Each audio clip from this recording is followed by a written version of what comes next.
नमस्कार, मी धनंजय उंडे आणि स्पर्धा मंच या डिजिटल प्लॅटफॉर्मवर आपलं सर्वांचं स्वागत. आपण महाराष्ट्राचा इतिहास हा घटक पाहत आहोत आणि त्या घटकाअंतर्गत आपला पुढील उपघटक आहे मराठवाडा मुक्ती संग्राम आणि संयुक्त महाराष्ट्र चळवळ. आपण सुरू करू. पहिला मुद्दा काय आहे यामध्ये? हा, आता बघा, महाराष्ट्र परिषद नावाची एक संघटना स्थापन झाली होती, जिचा उद्देश काय होता, काय करायचं, संपूर्ण महाराष्ट्राला एक करायचे.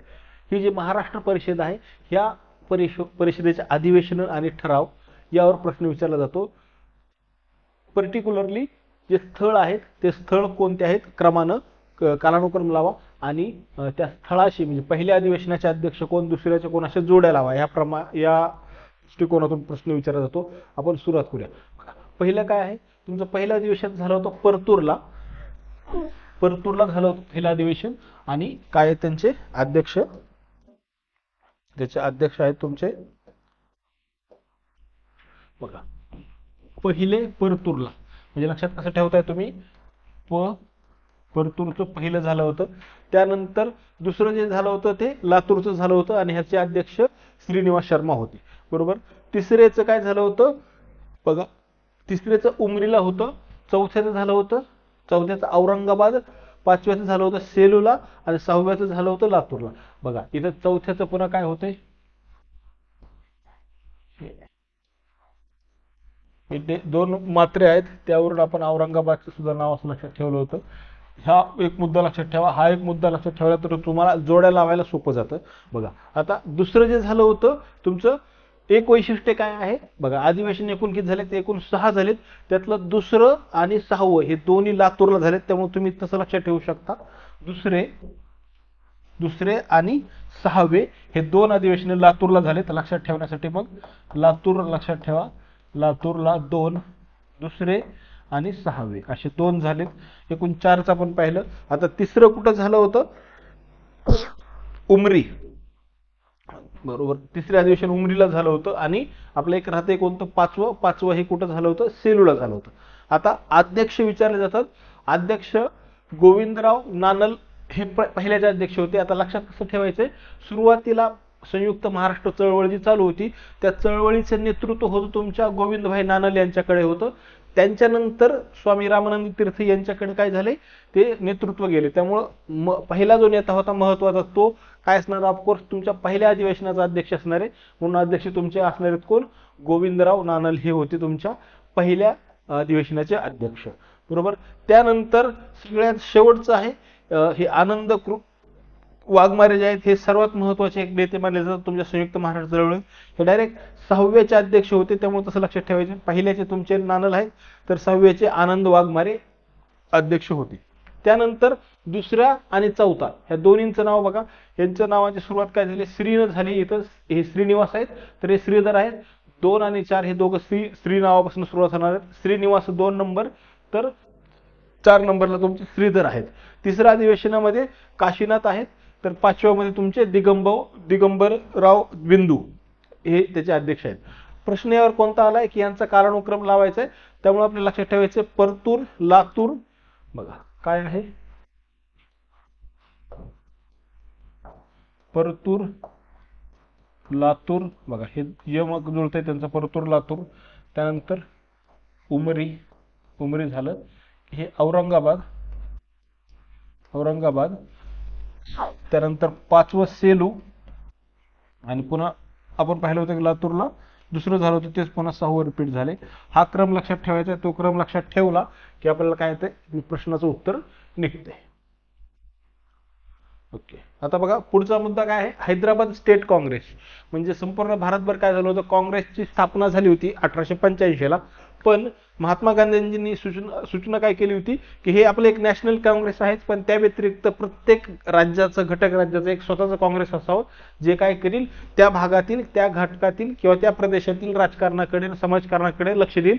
त्या अनुषंगाने काय केलं होतं, जवळपास सर्व राज्यांमध्ये आपापले एक स्टेट काँग्रेस स्थापना झाली होती. आणि मग तसंच हैदराबादमध्ये जे काँग्रेस स्थापन झालं त्याला नाव आहे हैदराबाद स्टेट काँग्रेस. ह्याची स्थापना आहे 1938 ची. ह्याची बैठक झाली होती 29 जूनला. बैठक म्हणजे हीच स्थापना दिवस मानला जातो. त्यामुळे प्रश्न असा आलो, तारखेवर नाही प्रश्न आलेला आहे, हैदराबाद स्टेट काँग्रेसची स्थापना कधी झाली होती, तर लक्षात ठेवायची तारीख, लक्षात ठेवायची 1938 मध्ये स्थापना झालेली आहे. त्यानंतर बघा पुढे जाऊन 24 ऑक्टोबर 1938 मध्ये गोविंदराव नारळ, मी तुम्हाला काय सांगितलं, हे पहिले महत्त्वाचे नेतृत्व आहेत जे आपल्या पहिल्या अधिवेशनाचे अध्यक्ष होते. यांच्या अध्यक्षतेखाली एक कृती समिती स्थापन करण्यात आली आणि बंदी हुकूम मोडून हैदराबाद स्टेट काँग्रेसची स्थापना झाल्याचे जाहीर करण्यात आली. ही बैठकीवर प्रश्न विचारला जातो 38. आता बघा दोन्ही हे एकाच वर्षी घडलेल्या गोष्टी आहेत, त्यामुळे प्रश्न बैठकीवर जर विचारला तर जून मध्ये आहे आणि घोषणा की आम्ही स्थापना केलेली ही घोषणा करण्यात आली तुमच्या ऑक्टोबर मध्ये आलेली आहे. पण असा प्रश्न आलेला नाही. प्रश्न आतापर्यंत आलाय की हैदराबाद स्टेट काँग्रेसची स्थापना कोणत्या वर्षी करण्यात आली, तर उत्तर आहे तुमचं 1938. आता ही जी कृती समिती आहे त्या कृती समितीवर एक प्रश्न आलेला होता की कृती समितीचे अध्यक्ष बघा काय म्हटलं होतं, इथं आपण म्हणले गोविंदराव नानल, त्यामुळे ते अध्यक्ष येत असणार. इथं हे प्रथम सरचिटणीस हे रामकिशन, इथं धूत पाहिजे होतं, दूध झाले, दूत आहेत हे रामकिशन दूत काय होते त्याचे प्रथम सरचिटणीस होते. त्यानंतर सदस्य कोण होते बघा, रवी नारायण रेड्डी, श्रीनिवास बोरीकर आणि जनार्दन राव देसाई. प्रश्न आहे तुमच्या गोविंदराव नानल आणि रामकिशन दूत यावरच आलेला आहे कृती समितीचे अध्यक्ष आणि सरचिटणीस कोण होते. तुम्हाला मी ऑलरेडी सांगितले बघा की पुढे जाऊन काय झाले, नेतृत्व बदल झाले. गोविंदराव नानल यांच्या नंतर पुढे जाऊन नेतृत्व स्वामी रामानंद तीर्थ यांच्याकडे आलेलं आहे. बरोबर, आपल्याला आता पुढचा मुद्दा पाहायचा आहे. ओके, आता ज्यावेळेस आपण काय केलं, काय विचार करतो, हैदराबाद मुक्ती संग्रामचा विचार करतो त्यावेळेस दोन संघटनांविषयी आपल्याला काय करावं लागतं, अभ्यास करणं गरजेचं आहे. त्यातली पहिली संघटना आहे मजलिस ए इत्तेहादुल मुसलमीन. आता ही जी संघटना आहे या संघटनेच्या स्थापनेविषयी तारीख विचारलेली आहे, 1927 ची स्थापना आहे. मूळ नाव काय होतं, इत्तेहादल बैनल मुसलमीन, आणि संस्थापक कोण होते त्याचे, नवाब महमूद खान किलेदार. आणि ह्याला पाठिंबा दिला होता तुमचा नवाब मीर उस्मान अली, हे कोण होता, तुमचा 7वा आणि शेवटचा निजाम होता, किंवा हा शेवटचा निजाम होता हैदराबादचा. त्याने काय केलं होतं, पाठिंबा दिला होता कशाला, या संघटनेला नाव आहे मजलिस ए इत्तेहादुल मुसलमीन. ओके, उद्देश काय होता, मुस्लिमांच्या सामाजिक, आर्थिक आणि शैक्षणिक विकासाला प्रोत्साहन द्यायचं आहे कशाला, या संघटनेच्या माध्यमातून. 1938 मध्ये नवाब बहादूर यार जंग यांची अध्यक्षपदी निवड झाल्यानंतर संघटनेने काय केले, राजकीय स्वरूप स्थापन केले. बघा रूप धारण केले. 27 ला स्थापना आहे, तोपर्यंत काय करायचे, आर्थिक, सामाजिक आणि शैक्षणिक गोष्टींमध्ये कार्य करत होती. 38 ला नवाब बहादूर यार जंग यांच्या अध्यक्षपदी निवड झाल्यानंतर ते राजकीय काम करायला सुरुवात केली आहे. आणि 1946 मध्ये कासिम रिजवी यांची अध्यक्षपदी निवड झाल्यानंतर संघटनेने काय दिले, कसलं स्वरूप, धार्मिक, कसले स्वरूप झालं, याचं धार्मिक स्वरूप झालेलं आहे. त्यामुळं जे ट्रान्झिशन आहे तुमच्या मजलिस ए इत्तेहादुल मुसलमीन ह्याचं कसं होतं बघा, सामाजिक, आर्थिक आणि शैक्षणिक काम करणारी संघटना 27 मध्ये, त्यानंतर 10 वर्षांनी म्हणजे 11 वर्षांनी ही काय झाली तुमची राजकीय झाली. आणि 46 मध्ये कासिम रिजवी अध्यक्ष झाल्यानंतर तिने काय झाले, ते धार्मिक संघटनेमध्ये त्याचं रूपांतरण झालेलं आहे. आता बघा आपण काय पाहिलं की 46 ला कासिम रिजवी अध्यक्ष झालाय. आता त्याचा परिणाम काय झाला बघा, रजाकार संघटना नावाची एक संघटना स्थापन झाली होती त्याच काळात. 1940 मध्ये संस्थापक कोण होते तुमचे, नवाब बहादूर यार जंग. यांनी काय पाहिलं आपण, यांच्यामुळं त्याचं रूपांतर राजकीय मध्ये झालं होतं. ओके, आता रजाकार या शब्दाचा अर्थ काय होतो, या शब्दाचा अर्थ होतो धुळीत पडलेल्यांना वर उचलणारा. म्हणजे जे लोक दलित गात्र लोक आहेत, दलित गात्र जे लोक आहेत ज्यांची परिस्थिती खराब आहे, अशा लोकांना मदत करणारा जो व्यक्ती आहे तो व्यक्ती रजाकार म्हणून ओळखला जातो. उद्देश काय आहे, आसफिया घराण्याची सत्ता दिल्लीपर्यंत विस्तारणे आणि लाल किल्ल्यावर आसफिया ध्वज फडकावणे. आसफिया म्हणजे निजामाचा जो घराणा आहे ते आसफिया घराणा म्हणून ओळखलं जातं. तर ह्या घराण्याची सत्ता हैदराबादच्या बाहेर नेऊन दिल्लीपर्यंत न्यायची आणि संपूर्ण भारतभर काय करायची, निजामाची सत्ता स्थापन करायची आहे. त्यानंतर हैदराबाद संस्थानातील प्रत्येक हिंदूचे धर्मांतरण करायचं आहे. आता बघा हा खूप महत्वाकांक्षी प्रकल्प होता, कारण लोकसंख्या पाहिली तर 85% लोक हिंदू होते आणि फक्त 15% मुस्लिम होते. म्हणजे करायचं काय होतं, त्यांना 85% लोकांना सर्वांना मुस्लिम धर्मामध्ये धर्मांतरित करायचं होतं, असा त्यांचा उद्देश होता रजाकार संघटनेचा. 1946 मध्ये कासिम रिजवी यांची मजलिस ए इत्तेहादुल मुसलमीन च्या अध्यक्षपदी निवड झाल्यानंतर रजाकार संघटना अधिक ताकदवार आणि आक्रमक बनली. मग आपण ऑलरेडी पाहिले 46 ला किती काय झाली, धार्मिक झालेली आहे. ओके, आणि आता आपण ओबीसी यांचा जो पक्ष आहे MIM म्हणून जो ओळखला जातो, MIM हा पक्ष जो आहे त्या पक्षाची पाळंमुळं तुम्हाला ह्या जी हे मजलिस इत्तेहादुल मुस्लिमीन आहे ह्या संघटनेमध्ये पाहायला मिळतात. आपण ऑलरेडी पाहिले काय, हे धार्मिक स्वरूप घेतले 1946 मध्ये कासिम रिजवी यांची अध्यक्षपदी निवड झाल्यानंतर. ओके, आता पुढचा मुद्दा आहे. आता हे सगळं घडत असताना भारत स्वतंत्र झाला 15 ऑगस्ट 1947 ला, पण निजामाने काय केले, भारतामध्ये सामील होण्यास नकार दिलेला. सुरुवातीला त्याला स्वतंत्र, त्यांनी ठरवलं की मला पाकिस्तानमध्ये नाही भारतात नाही तर मला स्वतंत्र राहायचे, बरोबर. मग हळूहळू भारतातील सर्व संस्थानिक भारतामध्ये किंवा पाकिस्तानमध्ये समाविष्ट होत होते, पण तुमचा निजाम होत नव्हता. तर काय झाले बघा, त्या काळामध्ये स्वातंत्र्यानंतर भारत सरकारशी केलेल्या जैसे थे कराराचा हैदराबाद संस्थानाचा पंतप्रधान कोण होता, मीर लायक अली यांनी गैरवापर करणे सुरू केले आणि रजाकार संघटनेला पाठबळ देण्यास सुरुवात केलेली आहे. प्रश्न आलेला आहे की तुमचा पंतप्रधान कोण होता निजामाचा, तर तो मीर लायक अली होता. त्यांनी काय केले, रजाकारला पाठबळ द्यायला सुरुवात केलेली आहे. रजाकार संघटनेवर बंदी घालावी या विनंतीला पंतप्रधान मीर लायक अली यांनी बेजबाबदार उत्तर दिलेले. भारत सरकारने 7 सप्टेंबर 1948 रोजी हैदराबादवर चढाई करण्याचा निर्णय घेतलेला आहे. म्हणजे बघा, पाठबळ देत होता म्हणजे काय, हे रजाकार संघटना सर्वसामान्य हिंदू लोकांचा छळ आणि खून दरोडे इथपर्यंत त्यांचा प्रकार वाढला होता.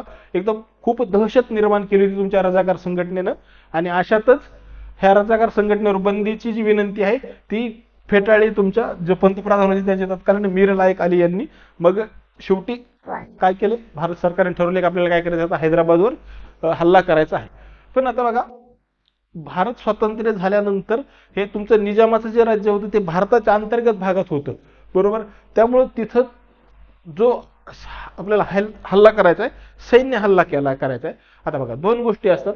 जेव्हा आपल्या देशाच्या किंवा प्रदेशाच्या अंतर्गत भागामध्ये ज्यावेळेस तुम्ही एखादी कार्यकृती करता त्यावेळेस तो आपल्या देशाचा किंवा माझ्या राज्याचा भाग आहे असं आपण विचारात करतो. पण जर आपण त्याला सैन्य कारवाई म्हटली तर ह्याचा अर्थ काय घ्यायचा, की आपण ज्या भागावर हल्ला करणार आहे तो भागाला आपण स्वतःचा भाग मानत नाही. आता हे कशामुळे झाले बघा, डॉक्टर आंबेडकरांनी काय म्हटलं होतं, सदर कारवाईला सैन्य कारवाई नका म्हणू. कारण जर तुम्ही निजामावर जो हल्ला करताय त्याला जर सैन्य कारवाई म्हटले तर ह्याचा अर्थ काय होतो, तुम्ही समजता की जे निजामचं राज्य आहे, हैदराबादचं राज्य आहे, ते भारताचा एक भाग नाही. त्यामुळे त्याला सैन्य कारवाई न म्हणता पोलीस कारवाई म्हणायचं. कारण काय होतं बघा, पोलिसांचं कार्यक्षेत्र हे देशांतर्गत असतं, तर सैन्याचं कार्यक्षेत्र हे देशाच्या बाहेर सुद्धा जाऊ शकतं. त्यामुळे त्याला सैन्य कारवाई न म्हणता पोलीस कारवाई म्हणायचा असा सल्ला दिला डॉक्टर बाबासाहेब आंबेडकरांनी. ओके, आता हे सल्ल्यानंतर काय झाले, आपण ठरवलंय प्रत्यक्ष कारवाईला सुरुवात करायची. मग प्रत्यक्ष कारवाईचा दिनांक आहे ह्यावर प्रश्न येऊन गेलेला आहे. 13 सप्टेंबर 1948 ला प्रत्यक्ष कारवाईला सुरुवातच झालेली आहे. आणि ही जी प्रत्यक्ष कारवाई तिचं नाव ठेवण्यात आलं होतं ऑपरेशन पोलो. ऑपरेशन पोलो आहे. प्रश्न येऊन गेलेला आहे, हैदराबाद संस्थान भारतामध्ये सामील करण्यासाठी केलेल्या कारवाईचं नाव काय होतं, तर ऑप्शन त्याचं उत्तर आहे ऑपरेशन पोलो. त्यानंतर ही जी प्रत्यक्ष कारवाई होती त्याची योजनेची आखणी केलेली कोणी, तर ते जनरल गोडार्ड होते, सदर्न कमांडचे प्रमुख होते. त्यांनी काय केली होती, जी योजना होती त्याची योजना आखली होती. तर प्रत्यक्ष कारवाईचे नेतृत्व गोडार्ड यांच्यावर प्रश्न नाही, यावर प्रश्न आला, प्रत्यक्ष कारवाईचे नेतृत्व कोणी केले, तर लेफ्टनंट जनरल राजेंद्र सिंग आहेत. यांनी काय केलं, ह्या ज्या प्रत्यक्ष कारवाईचे नेतृत्व केलं होतं. आणि योजनेनुसार 13 सप्टेंबर 1948 रोजी हैदराबाद संस्थानावर किती दिशांनी, 5 दिशांनी, म्हणजे 5 ठिकाणावरून, 5 दिशांनी म्हणजे दिशा तर 4च असतात, 5 बाजूंनी काय केली, चढाई केलेली आहे. आणि तारीख लक्षात ठेवायची 13 सप्टेंबर 1948. 13 नंतर 17 सप्टेंबरला निजामाने शरणागती पत्करल्यानंतर 18 सप्टेंबर 1948 मध्ये रोजी निजामचा सेना प्रमुख होता जनरल अल इद्रिस याच्याकडून शरणागती कागदपत्रावर अधिकृत स्वाक्षरी घेण्यात आलेली आहे. त्यामुळे बघा, 18ला जरी त्यांनी स्वाक्षरी केली असली तरी सुद्धा जो मराठवाडा मुक्ती संग्राम दिन हा काय असतो, 17 सप्टेंबरला साजरा केला जातो. म्हणजे भारत स्वातंत्र्य झाल्यानंतर एका वर्षानं आपलं हैदराबादचं जे निजामचं राज्य होतं किंवा हैदराबाद राज्य होतं ते स्वातंत्र्य झालेलं आहे. ह्या टॉपिकवर प्रश्न येतो तुमच्या तारखेवर. ही एक तारीख 13 सप्टेंबर आणि 17 सप्टेंबर. सांकेतिक नाव आणि नेतृत्व कुणी केलं होतं, तर राजेंद्र सिंग या व्यक्तीने केलं होतं. ते होते लेफ्टनंट जनरल होते, हे लक्षात ठेवायचं आहे. आता स्वामी रामानंद तीर्थ आहेत, जे महत्वाचे व्यक्ती आहेत, तुम्हाला काय म्हटलं होतं मी, ते नानलच्या नंतर नानल यांच्या नंतर ज्यांच्याकडे आपलं नेतृत्व गेलंय, ते नेतृत्व आलं होतं तुमचं स्वामी रामानंद तीर्थ यांच्याकडे. तर त्यांच्याविषयी प्रश्न येतो. स्वामी रामानंद तीर्थ यांचं मूळ नाव काय आहे? तर मूळ नाव होतं त्यांचं व्यंकटेश भगवानराव खेडगीकर, हे त्यांचं मूळ नाव होतं. स्वामी रामानंद तीर्थ. जन्म आहे त्यांचा 1903चा. सिंदगी, विजापूर जिल्हा, कर्नाटक राज्यामधील सिंदगी या ठिकाणी, या गावी त्यांचा जन्म झालेला आहे. त्यानंतर पुढचा मुद्दा त्यांचा येतो महत्वाच्या त्यांच्या आयुष्यातल्या ज्या घटना आहेत. बघा, ज्या महत्वाच्या घटना आहेत त्या कोणत्या आहेत त्या पाहू आपण. पहिली घटना आहे 1938ला त्यांनी काय केले, मुक्काम अंबेजोगाईवरून हैदराबाद येथे हलवलेला आहे. पण बघितलं की स्थापना तुमची हैदराबाद स्टेट काँग्रेसची स्थापना याच वर्षी आहे. आणि त्याच वर्षी काय झाले, स्वामी रामानंद तीर्थ यांनी आपला मुक्काम अंबेजोगाईवरून हैदराबाद येथे हरवलेला आहे. त्यानंतर 46ला हैदराबाद स्टेट काँग्रेसचे अध्यक्ष झालेले आहेत. म्हणजे हे 1946 वर्ष आपल्याला दोन अँगल लक्षात ठेवायचे की हैदराबाद स्टेट काँग्रेसचे अध्यक्षपदी निवड झाली तुमचे स्वामी रामानंद तीर्थ यांची. आणि त्याच वर्षी आपण काय पाहिलं की तुमचं धार्मिक रूपांतर झालं होतं. MIM जी संघटना होती त्या संघटनेचं धार्मिक संघटनेमध्ये रूपांतर झालं होतं 1946ला. त्यानंतर 1952ला ते काय झाले, गुलबर्गा मतदारसंघातून लोकसभेवर, गुलबर्गा कुठं तुमच्या कर्नाटक मधला मतदारसंघ आहे लोकसभेचा, तिथून ते खासदार झाले लोकसभेवर. आणि 57ला औरंगाबाद मधून लोकसभेवर निवड त्यांची झालेली आहे. म्हणजे एकूण ते 2 वेळा खासदार होते. 52ला ते कर्नाटक मधून, तर 57ला महाराष्ट्रातून त्यांनी काय झाले ते लोकसभेवर गेलेले आहेत. आता ह्या ज्या व्यक्ती झाल्या, आता हे सगळं घडत असताना काही महत्वाच्या संघटना आहेत, त्या संघटनांनी खूप महत्वाची भूमिका बजावली आपल्या महाराष्ट्राच्या, संयुक्त महाराष्ट्राच्या चळवळीमध्ये. तर त्यांच्याविषयी आपल्याला माहिती पाहिजे. बघा, पहिल्या जी संघटना आहे तिचं नाव आहे संयुक्त महाराष्ट्र सभा. हिची स्थापना आहे जानेवारी 1940ची. ठिकाण आहे सरदार सभागृह मुंबई. सरदार सभागृह मुंबईमध्ये दत्ता वामन पोद्दार यांच्या अध्यक्षतेखाली स्थापन झालेली आहे. आणि उद्देश काय होता बघा, संयुक्त, नावातच काय दिले, संयुक्त म्हणजे तुमचे सर्व भाग एकत्र आले पाहिजेत. मग महाविदर्भ, मराठवाडा, देश म्हणजे पश्चिम महाराष्ट्र, कोकण आणि मुंबई शहर या 5 भागांमधील लोकांमधील स्नेहसंबंध वाढवायचा आहे. संयुक्त शब्द आहे, त्यामुळे यामधले जे सर्व भाग आहेत ते एकत्र घ्यायचे, लक्षात ठेवायचे. त्याचे अध्यक्ष तुमचे दत्ता वामन पोतदार हे होते.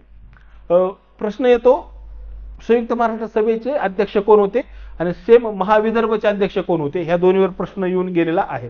दोन्हीची स्थापना मुंबईमध्येच आहे. महाविदर्भची बघा ऑगस्ट 1940, ठिकाण मुंबई. अध्यक्ष कोण होते, बॅरिस्टर रामराव देशमुख. हे तुमचे विदर्भातील महत्वाचे एक नेते होते, बरोबर. हे नेते विदर्भातले होते, लक्षात ठेवा. मग ऑलरेडी संस्थेचं नावच काय आहे, महाविदर्भ आहे. तर मग विदर्भातील महत्वाचे नेते कोण होते, तुमचे बॅरिस्टर रामराव देशमुख होते. तर मग ते त्यांचे अध्यक्ष होते. ओके. पुढचा मुद्दा आहे सूत्रधार कोण होते, तर लोकनायक बापूजी आने. म्हणजे अध्यक्षपद जरी यांनी स्वीकारलं असलं तरी सूत्रधार म्हणजे जे ह्याचं सर्व कार्य कोण पाहत होतं, तर ते लोकनायक बापूजी आने पाहत असत. उद्देश काय होता बघा, इथं संयुक्त होतं तर हे पूर्ण महाराष्ट्राचा विचार करत होतं. ह्याचं नाव फक्त महाविदर्भ आहे. तर उद्देश असणारे विदर्भातील लोकांच्या हिताचे संरक्षण आणि संवर्धन करायचं आहे. जसं नाव आहे तसं त्या उद्देशामधून आपल्याला स्पष्ट होत आहे. त्यानंतर पुढची एक संघटना आहे, तिचं नाव आहे बघा संयुक्त महाराष्ट्र परिषद. आता तिथं तुमचं काय होती बघा, नाव काय होतं तिचं, संयुक्त महाराष्ट्र सभा होती. ती सभा 40ची आहे, तर परिषद 46ची आहे. स्थापना आहे 1946ची. अध्यक्ष पुन्हा दोन्हीकडे एकच आहे. तिकडं तुमचे कोण होते, ते सुद्धा दत्तोमन पोद्दारच होते आणि इकडे सुद्धा तेच आहेत. सचिव इथं माडखोलकर आहेत. याचं वैशिष्ट्य काय की 55ला काय झाली, संयुक्त महाराष्ट्र परिषद बरखास्त करण्यात आलेली होती. आता बरखास्त कधी करण्यात आली यावर प्रश्न आला नाही. प्रश्न आलाय तुमचा संयुक्त महाराष्ट्र परिषदेचे अध्यक्ष कोण होते. त्यामुळे लक्षात घ्यायचंय संयुक्त महाराष्ट्र म्हणजे सभा असू दे किंवा परिषद असू दे, दोन्हीचे अध्यक्ष तुमचे कोण आहेत, दत्तोमन पोद्दार असणार. स्थापना तिकडे 40ची होती, इथे स्थापना 46ची आहे. त्यानंतर पुढची आहे महाराष्ट्र एकीकरण संघटना आहे, परिषद आहे. स्थापना आहे त्याची 46ची. ठिकाण आहे मुंबई आणि अध्यक्ष होते शंकरराव देव. आपण काँग्रेसचा अभ्यास करताना पाहिलं होतं की फैजपूरचं जे अधिवेशन आहे, जे ग्रामीण भागातलं अधिवेशन आहे, त्या अधिवेशनाचे अध्यक्ष होते तुमचे पंडित जवाहरलाल नेहरू. पण ते अधिवेशन यशस्वी करण्यामध्ये अत्यंत महत्वाची भूमिका बजावणारे जे नेते होते महाराष्ट्रातले, त्यांचं नाव आहे शंकरराव देव. तेच पुढे काय झाले तुमच्या एक महाराष्ट्र एकीकरण परिषदेचे अध्यक्ष झालेले आहेत. आता ह्या संघटना कार्य करत होत्या, पण त्याबरोबरच भारत स्वतंत्र झाल्यानंतर ना वेगवेगळे आयोगांची स्थापना केली जात होती. मग त्या आयोगासमोर महाराष्ट्राची बाजू मांडण्यासाठी काही करार करण्यात आले होते. ते करार कोणते आपल्याला पाहिजे बघा. आपले दोन महत्वाचे करार आहेत. पहिला आहे अकोला आणि नागपूर. आता ह्या दोन्ही मधला फरक काय आहे तो लक्षात घेऊया. अकोला करारचं 47 ला आहे. आता काय झालं होतं 47 ला भाषिक प्रांत आयोग झाला होता S.K. दार यांच्या अध्यक्षतेखाली. तर त्या आयोगासमोर आपली बाजू मांडायची, म्हणजे दार अकोला करण्यासाठी झाला होता, तर दार जी कमिशन होती त्यांच्यासाठी. तर नागपूर झाला होता राज्य पुनर्रचना आयोग. तुमचा फाजल अली जे अध्यक्ष होते त्यांचा जो आयोग होता त्याचं नाव होतं राज्य पुनर्रचना आयोग. त्यासमोर बाजू मांडण्यासाठी काय केलं होतं, नागपूर कराराची स्थापना केली होती. बघा अकोला कोणासाठी केलं होतं बघा, अकोला दार किंवा त्याला धार असं तुम्ही म्हणू शकता, काही फरक पडत नाही त्यांनी. नागपूर हा तुमचा, त्याला फजल अली कमिशन असं सुद्धा म्हटलं जातं. नाव तुम्ही वापरू शकता. ओके.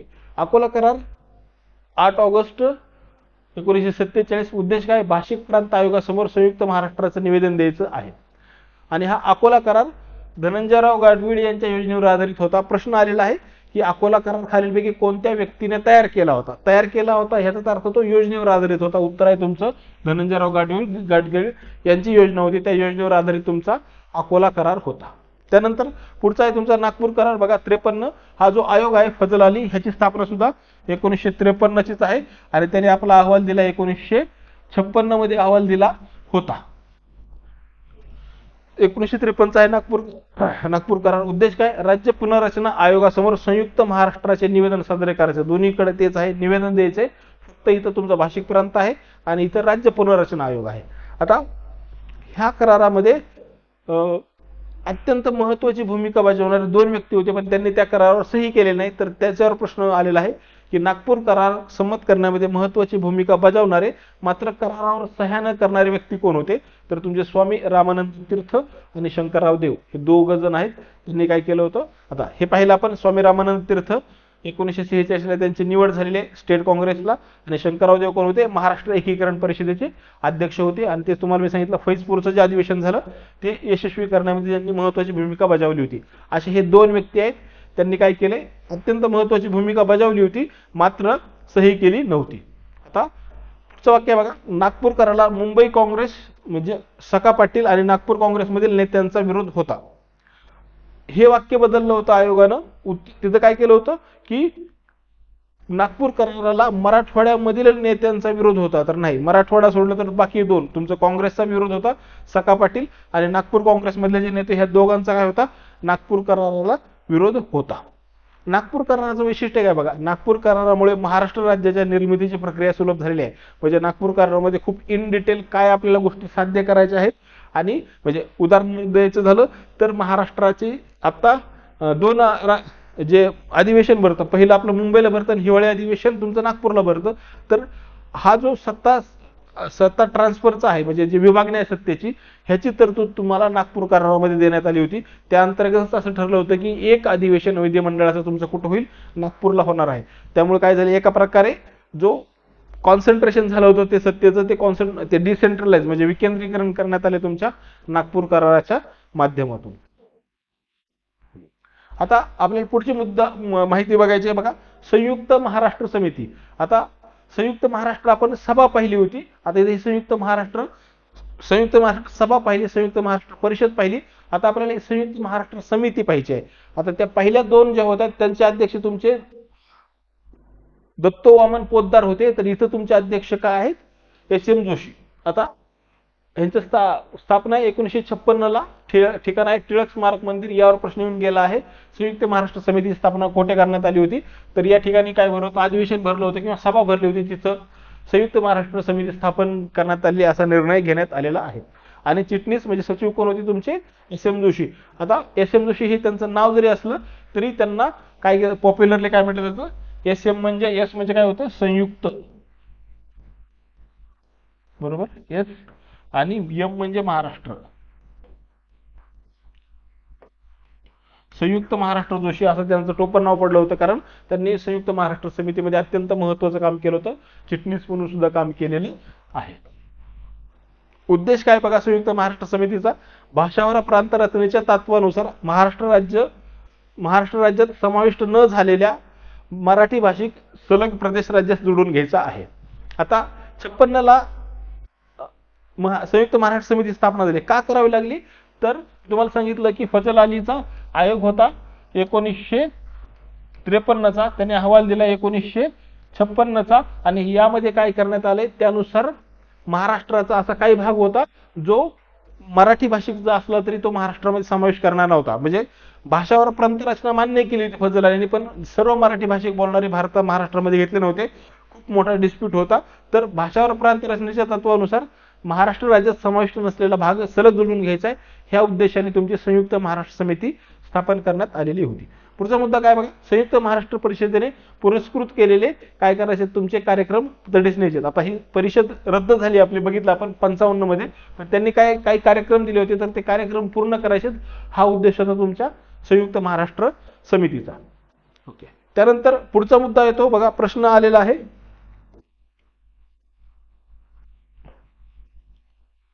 की संयुक्त महाराष्ट्र समितीमध्ये त्या काळात काय झालं होतं, एकूण 11 पक्ष आहेत ना, त्यांनी सहभाग घेतला होता संयुक्त महाराष्ट्र समितीमध्ये. त्यांनी काय केलं होतं, सहभाग घेतला होता. तर प्रश्न येतो की खालीलपैकी कोणी सहभाग घेतला होता. आता हे सर्व 11 प्रश्न लक्षात ठेवण्यापेक्षा एक मुद्दा लक्षात ठेवायचा की संयुक्त महाराष्ट्र समितीला काँग्रेसचा काय होता, महाराष्ट्रातली जी काँग्रेस होती त्यांचा विरोध होता. त्यामुळे काँग्रेस हा पक्ष तुम्ही बाजूला काढायचा आहे, आणि मग बाकीचे जे पक्ष राहतात ते तुमचे सर्व काय होतील, संयुक्त महाराष्ट्र समितीमध्ये सहभागी होतील. तरी आपण त्यांचं काय करूया, एकदा नाव पाहूया बघा. प्रजा समाजवादी पक्ष, कम्युनिस्ट पक्ष, शेतकरी कामगार पक्ष, शेड्यूल कास्ट फेडरेशन, हे शेड्यूल कास्ट फेडरेशन स्थापना आंबेडकरांनी केलेली आहे. रिव्होल्युशनरी कम्युनिस्ट पक्ष, लाल निशाण गट, हिंदू महासभा, जनसंघ म्हणजे बीजेपीचा आधीचा जे होता तो जनसंघ, संयुक्त महाराष्ट्र काँग्रेस जन परिषद, मजदूर किसान पक्ष आणि बोल्शेविक पक्ष, असे हे एकूण 11 पक्ष आहेत. प्रश्न असा आला होता की संयुक्त महाराष्ट्र समितीमध्ये किती पक्ष सहभागी झाले होते. ऑप्शन आहे त्याचा 11 पक्षांनी काय घेतला होता, सहभाग घेतला होता तुमच्या संयुक्त महाराष्ट्र समितीमध्ये.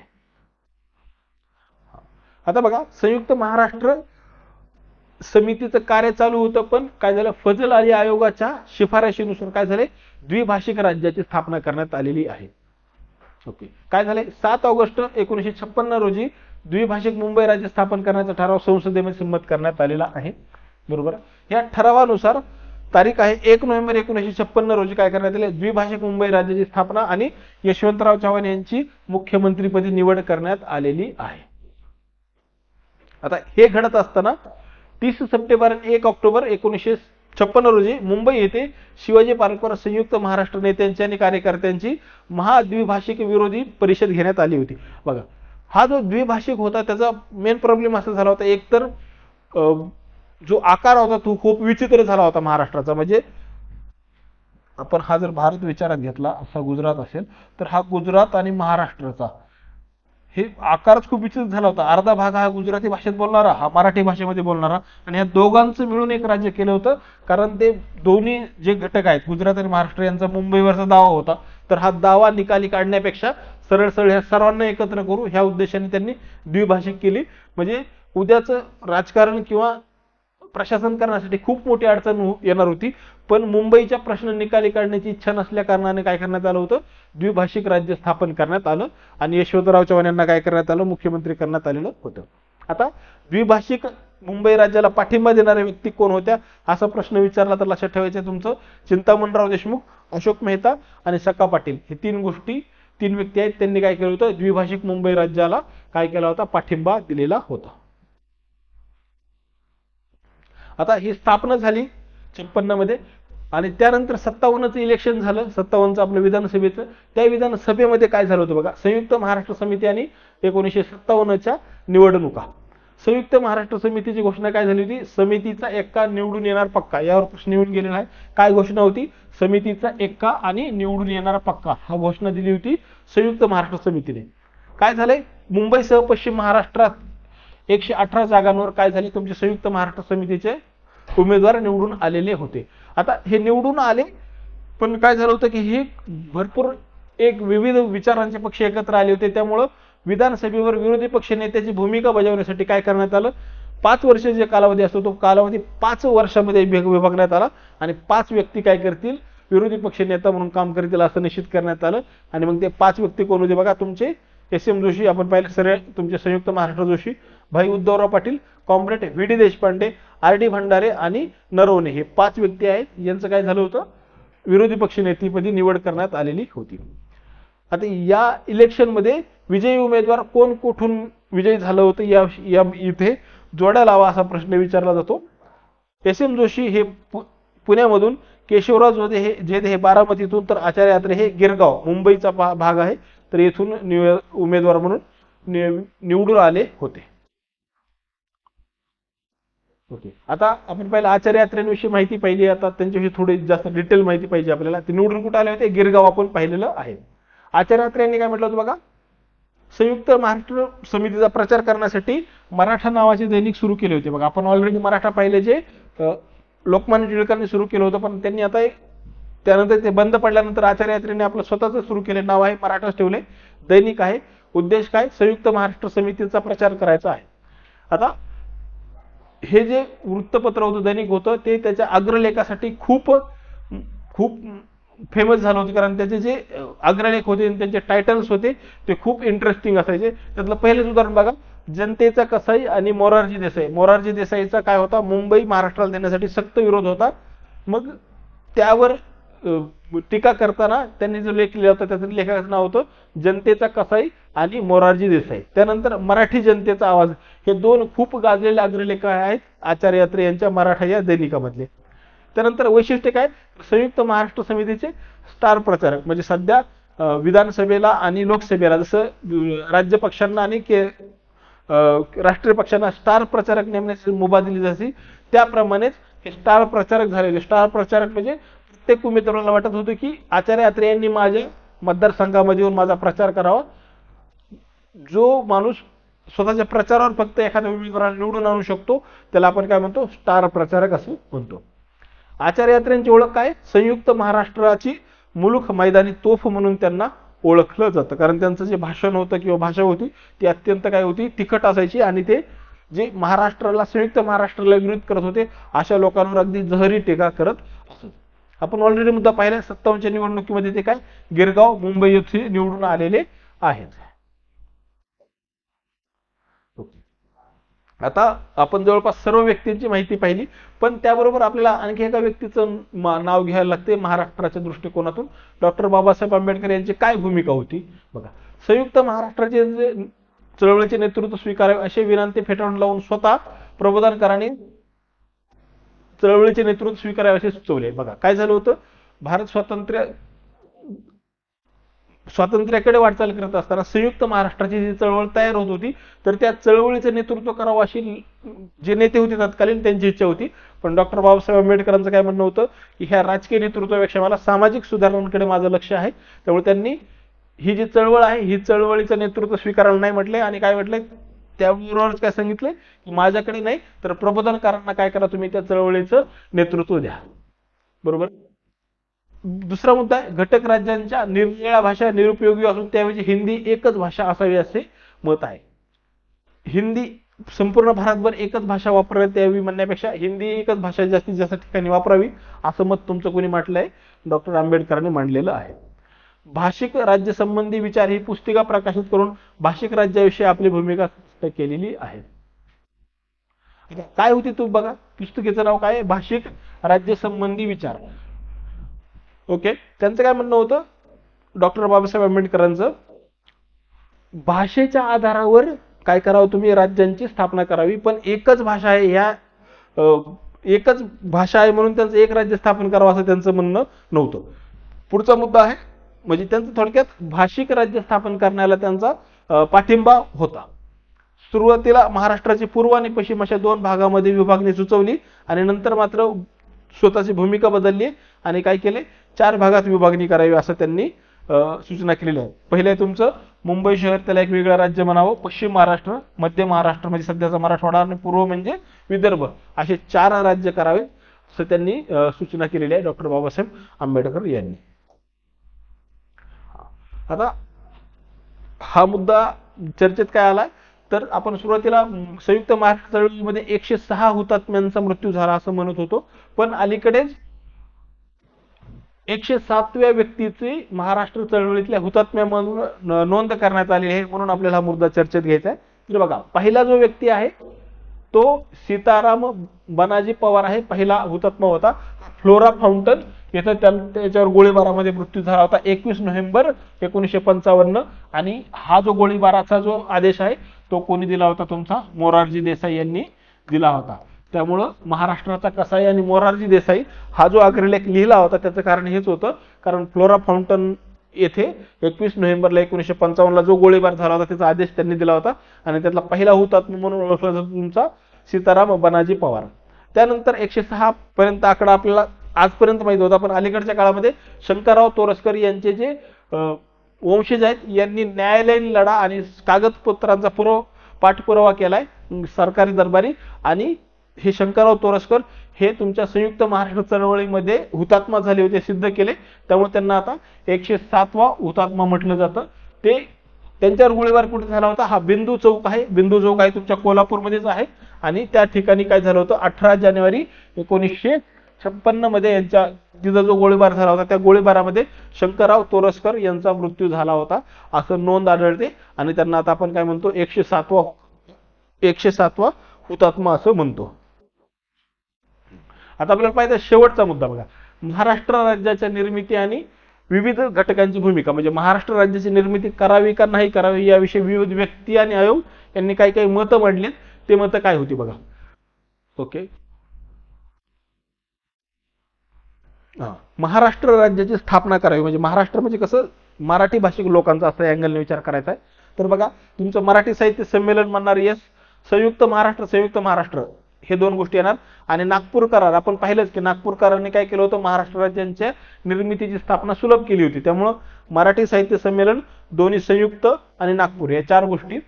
तर विरोधामध्ये कोण होतं बघा, दार कमिशन, महाराष्ट्र राज्याची निर्मिती करू नये असं महाराष्ट्र राज्याचे म्हणजे भाषिक ह्या दोन्हींचं काय म्हणणं होतं, यांनी भाषिक आधारावर भाषिक ह्या दोघांनी महाराष्ट्राच्या फक्त मराठी भाषा वापरून महाराष्ट्राची निर्मिती करायला काय केलं होतं, विरोध व्यक्त केला होता.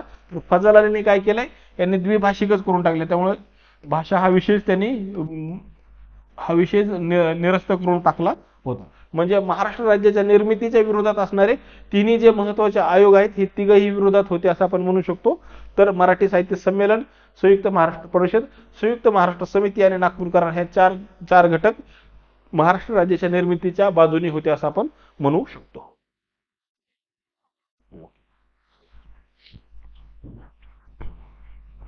अशा तऱ्हेने बघा आपला हा जो टॉपिक आहे संयुक्त महाराष्ट्र चळवळ आणि मराठवाडा मुक्ती संग्राम आणि संयुक्त महाराष्ट्र चळवळ हा संपलेला आहे. आता बघा हा टॉपिकचं वैशिष्ट्य असे की याच्यामध्ये तुम्हाला कन्सेप्ट काहीच नाही, यामध्ये फक्त गोष्टी फॅक्च्युअल आहेत.